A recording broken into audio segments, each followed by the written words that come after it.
Hi friends, డాగ్స్ని లేదా మీ పెట్స్ని యూట్యూబ్లో అమ్మాలంటే మా వాట్సాప్ నెంబర్కి వీడియో పంపించండి. అలాగే మన ఛానల్ని ఇంకా సబ్స్క్రైబ్ చేయకపోతే సబ్స్క్రైబ్ చేసుకోండి. Let start the video. Hi friends, welcome to our channel. ఈరోజు మీకోసం గుడ్ క్వాలిటీ చివావా పప్పీ అనేది అమ్మకానికైతే తీసుకురావడం జరిగింది. పప్పీ యొక్క ఏజ్ వచ్చేసి 78 డేస్. ట్రాన్స్పోర్టేషన్ అవైలబుల్ లేదు. డైరెక్ట్గా పప్పీ ఉన్న లొకేషన్కి వచ్చి పప్పీని చూసి మీకు నచ్చేదైనా తీసుకోండి అని అయితే చెప్పడం అయితే జరిగింది. అంతేకాకుండా చాలా యాక్టివ్గా ఉంటుంది. ఎటువంటి హెల్త్ ప్రాబ్లమ్స్ అనేవి ఏమీ లేవు.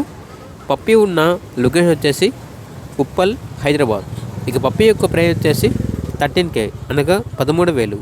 పప్పీ కావాలన్న వారు ఈ వీడియో కింద టైటిల్లో ఓనర్ నెంబర్ అనేది డిస్ప్లే చేయడం జరిగింది. ఓనర్కి కాల్ చేయండి. అలాగే మన ఛానల్ని ఇంతవరకు సబ్స్క్రైబ్ చేయకపోతే సబ్స్క్రైబ్ చేయండి. Thank you. By by.